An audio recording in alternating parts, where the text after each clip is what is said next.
Hello friends, welcome to our YouTube channel. Today we are going to discuss class 7th History chapter number 10 18th century political formation. This is part second of this chapter. इसके पहले हम ये सब कुछ discuss कर चुके हैं और ये द ओल्ड मुगल प्रोविंसेस में हमने देखा था कि 3 मेन प्रोविंसेस हैं. कौन कौन सी थी? ये बंगाल थी, अवध और ये अपनी बंगाल, अवध एंड और हैदराबाद थी. तो अब हम इनके बारे में डिटेल से पढ़ने वाले हैं. हैदराबाद. निज़ाम उल मुल्क असफ जहाँ, the founder of Hyderabad state, was one of the most powerful member at the court of the Mughal emperor Farooq सियार. तो ये निज़ाम उल मुल्क असफ शाह थे जो हैदराबाद जो ये इसके फाउंडर माने जाते हैं. ठीक है. तो ये फारूक सियार एम्पर जो मुग़ल एम्पर थे उस समय पे ये एक पावरफुल मेंबर थे कोर्ट में. ही was the interested first with the governorship of Awadh. पहले तो उन्होंने मतलब इंटरेस्ट कर दिया था, यानी कि भरोसा दिलवा दिया था उनको कि वो एक अच्छे गवर्नर हैं अवध के. And later given charge of the Deccan. फिर उसके बाद उन्होंने डेक्कन का चार्ज ले लिया as the Mughal governor of the Deccan provinces during 1720-22. Asaf Shah had already gained the control over this political and financial administration. तो उनको ये पॉलिटिकल और एडमिनिस्ट्रेशन कंट्रोल तो मिल ही गया था. Taking subsequent advantages of a turmoil in the Deccan and a competition among the court nobility, he gathered power in his hand and became the actual ruler of this region. तो धीरे धीरे वो उस area का जो सहारा जो power है वो अपने हाथ में ले लेता है और एक्चुअल रूलर बन जाता है इस एरिया का. असफ जहाँ bought a skilled soldier and administrator from the northern India who welcomed the new opportunity in the south. तो क्या जी असफ जहाँ ने कुछ स्किल्ड सोल्जर और एडमिनिस्ट्रेटर्स लिए थे नॉर्थ इंडिया से और उनका वेलकम किया था और उनके लिए भी एक न्यू अपॉर्चुनिटी थी साउथ में. ही appointed a mansabdar and granted Jahangir. क्या क्या उन्होंने जो ये थे निज़ाम उल मुल्क असफ शाह, ये इन्होंने अपॉइंट किए मनसबदार एंड ग्रांटेड जागीर इनको जागीर दी. Although he was still a servant of a Mughal emperor. चाहे ये मुगल के अभी भी सर्वेंट थे. He ruled quietly independently without seeking any direction from Delhi facing any interference. चाहे ये उनके अंडर थे मगर फिर भी ये अपने अकॉर्डिंग काम करते थे विदाउट कोई उनकी डायरेक्शन लिए, उनका कोई भी सलाह मशवरा किए, अपने अकॉर्डिंग इंडिपेंडेंटली ये इस पे रूल करते थे. The Mughal emperor merely confirmed the decision already taken by निज़ाम उल मुल्क असफ जहाँ. तो जो भी ये डिसीज़न लेते थे मुग़ल एम्पर होते थे वो बस उसको कन्फर्मेशन दे देते थे उस डिसीज़न को. The state of Hyderabad was constantly engage in a struggle against the Maratha to west and with independence Telugu warrior chief Nayakas of the plateaus. तो उन्होंने जो हैदराबाद में उन्होंने कॉन्स्टेंटली वो स्ट्रगल शुरू कर दिया मराठास के अगेंस्ट जो वेस्ट में थे और जो इंडिपेंडेंट तेलुगु वॉरियर थे उनके अगेंस्ट इन्होंने मतलब वो स्ट्रगल करनी शुरू कर दी. The ambition of the Nizam ul Mulk Asaf Jah to conquer the rich textile production area of the Coromandel coast in the east was checked by the British who was becoming increasingly powerful in the region. तो ये इसका main मकसद क्या था? वो चाहते थे जो टेक्सटाइल प्रोडक्शन एरियाज़ है उस पे अपना वो कंट्रोल जमा ले क्योंकि वहाँ से पैसा आना था. मगर वहाँ पे तो जो ब्रिटिशर्स हैं उन्होंने अपना उनकी पावर थी वहाँ पे. Nizam's army. The description of Nizam's Hyderabad's personal troops in 1790. The Nizam has a savari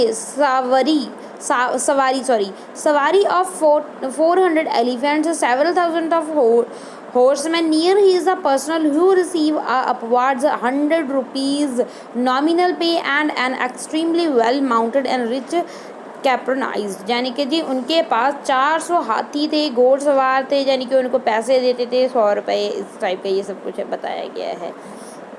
आगे अवध के बारे में देखते हैं। बुरहान उन मुल्क सादत खान वॉज अपॉइंटेड सूबेदार ऑफ अवध इन 1722। 1722 में इनको बुरहान उल मुल्क सरदार सादत खान को ये सूबेदार बनाया गया था अवध का। And founded a state which was one of the most important emergence out of the break of the Mughal empire. तो ये बहुत इंपॉर्टेंट स्टेट उभर कर आई मुगल एम्पायर के ब्रेक अप होने के बाद। Awadh was a prosperous region, ये एक प्रोस्पेरियस यानी कि खुशहाल इलाका था। Controlling a rich alluvial Ganga plains and the main trade route between north India and Bengal. तो ये जो गंगा का जो प्लेन इलाका था, जो ट्रेडिंग इलाका था नॉर्थ इंडिया और बंगाल के बीच, उस पर कंट्रोल था इस पे इनका। Burhan ul Mulk also held the combined officer of subedari, diwani and faujdari, ये भी सभी ऑफिस थे इनके। In other words he was responsible for managing the political, financial, military affairs in the provinces of Awadh. यानी कि जी अवध में जितने भी पॉलिटिकल, फाइनेंशियल और मिलिट्री अफेयर पे जो भी फैसले होते हैं ये खुद अपने आप लेते थे। ये फिगर में आप देख सकते हैं बुरहान उल मुल्क सादत खान की ये पिक्चर है। बुरहान उल मुल्क tried to reduce the Mughal influence in the Awadh region by reducing the number of the office holder jagirdar appointed by Mughals. तो इन्होंने कोशिश की जो मुगल्स का इन्फ्लुएंस है अवध में उसको कैसे ख़त्म किया जाए। तो उन्होंने जो मुगल्स की तरफ से जागीरदार उन्होंने अपॉइंट किए हुए थे उनको इन्होंने कम करना शुरू कर दिया। He also reduce the size of jagir, उन्होंने जागीर को भी कम कर दिया। And appointed his own loyal servants to the vacant position, जो खाली पोजीशन रह गई थी अपनी मर्जी से इन्होंने अपने सर्वेंट्स को अपॉइंट करना शुरू कर दिया। The accounts of jagirdaris was checked to prevent the cheating and the revenue of all the districts was reassessed by a official appointed by the nawabs court. Nawabs की कोर्ट में ये कुछ ऐसे भी कुछ एडमिनिस्ट्रेटिव वो जागीरदार करते थे जो अपॉइंट किए थे, जो क्या करते थे, जो सब कुछ चेक करते थे क्या सब कुछ सही चल रहा है, ऑफिस में सही चल रहा है, कोई चीटिंग तो नहीं हो रही, ये सब कुछ चेक करने के लिए। He seized a number of Rajput zamindar and a agriculture fertile land of the Afghan and a Rohilkhand and Afghan की जितनी भी ये अच्छी ज़मीनें थी इन सभी के ऊपर इन्होंने कब्जा कर लिया। The state depend on local banker and uh mahajan for loan, जो स्टेट डिपेंड किसके ऊपर करती थी, जो लोकल बैंकर होते थे और जो महाजन होते थे उनसे लोन वगैरह लेते थे। It sold the region to collect tax, it sold the right to collect tax to the highest bidders. This revenue farmer ijaredar agree to pay the state to fix sum of money. तो उन्होंने जो revenue farmer थे वो agree हो जाते हैं तो वह एक समय पे एक पर्टिकुलर फिक्स जो पैसा था वो उनको दिया करेंगे। Local banker granted the payment of this contract amount to the state. In turn the revenue farmer were given a considerable freedom to the assessment and a collection of taxes. तो क्या जी ये रिवेन्यू फार्मर का जो भी उसको दिया जाता था तो उससे वो क्या करते तो ये फ्रीडम देते थे in assessment and collection of taxes. ठीक है, these development allowed new social groups, ये जो डेवलपमेंट्स थी इसके कारण न्यू सोशल ग्रुप्स हुए like money lenders and bankers to influence, जिससे इन्फ्लुएंस होते थे the management of the state revenue system sometime which had not occupied in the past.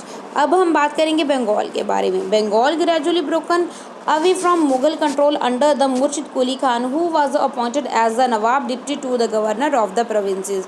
तो क्या जी ये मुग़ल के हाथों से जाती रही धीरे धीरे बंगाल, क्योंकि ये मुर्शिद कुली खान हैं, जब उन्होंने नाइब उसको अपॉइंट किया डिप्टी गवर्नर उस प्रोविंसेस का, तो ये कंट्रोल धीरे धीरे उनके हाथों से मुगल्स के हाथों के जाता रहा। Although never a formal सूबेदार, मुर्शिद कुली का very quickly seized all power that went with the office। तो धीरे धीरे उन्होंने सारी पावर अपने हाथों में ले ली इस प्रोविंसेस की, बंगाल की, like the ruler of Hyderabad and Awadh, जैसे कि हैदराबाद एंड अवध के रूलर ने किया था। He also commanded the revenue administrator of the state, जो रिवेन्यू एडमिनिस्ट्रेटर था जो कर इकट्ठा करते थे अपने स्टेट में, उसको कमांड करना शुरू कर दिया। In an effort to reduce Mughal influence in Bengal he transferred all the Mughal Jagir to Odisha and ordered to major reassessment of the revenue of Bengal। तो क्या जी, इसलिए उन्होंने जो अपने जो जागीरदार मुगल्स ने अपॉइंट किए हुए थे उनको इन्होंने क्या किया, वो उड़ीसा में भेज दिया और ऑर्डर किया रीअसेसमेंट करने का रेवेन्यू बंगाल का। ठीक है, revenue was collected in cash. जो रिवेन्यू है, जो पैसा है, टैक्स है, वो कैश के फॉर्म में इकट्ठा किया जाता था with strictness form from all the zamindar इनको इकट्ठा करके देते थे बहुत ही स्टिकनेस से। Okay, cash as the result many zamindar had a borrow money from a banker. तो क्या जी, ये इसी जो ज़िम्मेदार है वो बहुत से जो बैंकर्स है, मनी लेंडर्स है, वो बोरो करते थे। Those enable to pay were force to sell their land to large zamindar. तो क्या थी, जिनके पास वो टैक्स नहीं दे सकते थे तो उनको क्या करना पड़ता था, या तो लोन लेते थे या उनको अपनी जो ज़मीन है उसको बेचना पड़ता था। The formation of the regional state is 18th century. Bengal therefore led to a considerable change among the zamindar. तो जिम्मेदार में बहुत ज़्यादा चेंजेस हुए थे इस रीजन स्टेट में 18th सेंचुरी में। The close connection between the state and the banker noticeable in Hyderabad and Awadh as well. Hyderabad and Awadh में भी ये जो सिस्टम है बैंकर वाला, ये इम्पॉर्टेंट है। Was the evidence in Bengal under the ruler of Alivardi Khan. During the reign the banker house of the Jagat Seth become extremely prosperous. जो banking houses थे जिनमें जगत सेठ का बैंकिंग हाउस था, ये बहुत खुशहाल हो गए थे, यानी कि इनका काम बहुत अच्छे से चल रहा था। If we take the bird's eye view we can detect 3 common feature among the state. अगर हम बहुत ध्यान से देखें तो इन तीनों स्टेट्स में कौन कौन सी फीचर्स हैं। कहते हैं फर्स्ट, तो though many of the large state were established by earth while Mughal nobles they were highly suspicious of some of the administrative system that they has inherited and particular the jagirdar system. तो क्या जी, first पे क्या जी, जो उन्होंने जागीर बड़े बड़े जो मतलब इलाके थे एस्टेब्लिश किए थे मुगल्स ने अपने नॉबल्स को, वहाँ पे एडमिनिस्ट्रेटिव सिस्टम चलाने के लिए उनको जागीरदारी सिस्टम के ज़रिए उनको अपॉइंट कर लिया था, यानी कि जागीरदारी सिस्टम चलाया गया था। Second, their method of tax collection different. तो उनका टैक्स कलेक्शन डिफरेंट था। Rather than relying upon the officer of the state, वो सिर्फ स्टेट के जो ऑफिसर है उन पे ही रिलाई नहीं करते थे। All three resign the contract with a revenue farmer for the collection for revenue. तो ये जो फार्मर से ही रिवेन्यू कलेक्ट किया जाता था। The practice of ijaredari through this approved by the Mughal. चाहे ये इजारेदारी की जो प्रथा है ये इसको तो डिसप्रूव कर दिया था मुगल्स ने। Spread all over India in the 18th century, मगर फिर भी ये ऑल ओवर इंडिया में स्प्रेड हो जाती है, ये सारी जो मूवमेंट होती है, ये सारा जो सिस्टम होता है। The third common feature in this regional state was their emerging relationship with rich bankers and merchant. तो ये तीनों थे ना, इनके बहुत अच्छे रिलेशन थे जो वहाँ पे रहने वाले जो मनी लेंडर्स हैं, मर्चेंट्स हैं, रिच बैंकर्स हैं, उनके साथ। These people lend money to a revenue farmer. तो रिवेन्यू फार्मर से ये पैसे लेते थे and received land as a security, और सिक्योरिटी के तौर पे वो लैंड ले लेते थे। And collected taxes from this land. तो और टैक्सेस लेते थे, जो लैंड के ऊपर टैक्स लगता था वो लेते थे थ्रू देयर ऑन एजेंट्स, जो उनके खुद एजेंट्स होते थे। Through out India the richest merchant. तो इंडिया में बहुत से रिचेस्ट मर्चेंट थे, बैंकर्स थे। Was gaining a state in the new political order. तो क्या जी, उनको भी एक पॉलिटिकल ऑर्डर में अलग से स्टेक मिल जाता है। द वतन जागीर ऑफ राजपूत, इसके बारे में पढ़ेंगे। Many Rajput ruled has accepted the suzerainty of the Mughals, but Mewar was the only Rajput state which defined Mughal authority। तो क्या जी, बहुत से राजपूत ऐसे तो जिन्होंने ये जो मुगल्स है उनको उनके सामने सरेंडर कर दिया था वीकेंड से, मगर मेवाड़ के राजपूत ऐसे थे जिन्होंने अपने अथॉरिटी में उनकी नहीं मानी थी। जैसे Rana Pratap ascended the throne of Mewar in 1572 with Udaipur and a large part of Mewar under his control. तो उनके अंडर उदयपुर और जो मेवाड़ है उस एरिया का कंट्रोल था। A series of envoys were sent to the Rana to pursue him to accept a Mughal suzerainty but he stood his ground. मगर उन्होंने मुगल्स ने बहुत भेजा कि आप हमारे से राजीनामा कर लो, मगर इन्होंने किसी की नहीं मानी, वो अपने मतलब डटे रहे, इन्होंने राजीनामा नहीं करा, सरेंडर नहीं किया उनके सामने। तो आगे हम देखने वाले हैं चैप्टर को, लेंथी है थोड़ा सा, चलो देख ही लेते हैं ये भी। तो यहाँ से the watan jagir of the Rajput, many Rajput kings, particularly those belonging to Amber and Jodhpur had served under the Mughal with a distinction। तो बहुत से जो राजपूत किंग थे जैसे कि जी अंबर और जोधपुर हैं, ये मुगल्स के अंडर ही काम करते थे, सर्व करते थे। In exchange they were permitted to enjoy considerably autonomy in their watan Jagir.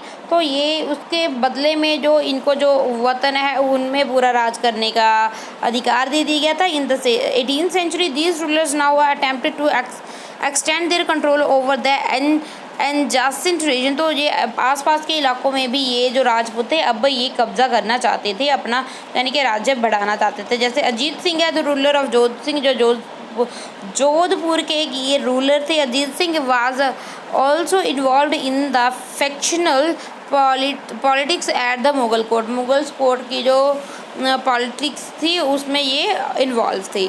These influential Rajput family claimed the सूबेदारी of the rich provinces of Gujarat and Mewar. तो इन्होंने इन राजपूत फैमिलीज़ ने सूबेदारी की जो रिच प्रोविंसेस थी गुजरात और मेवाड़ उसको बहुत ज़्यादा इन्फ्लुएंस किया।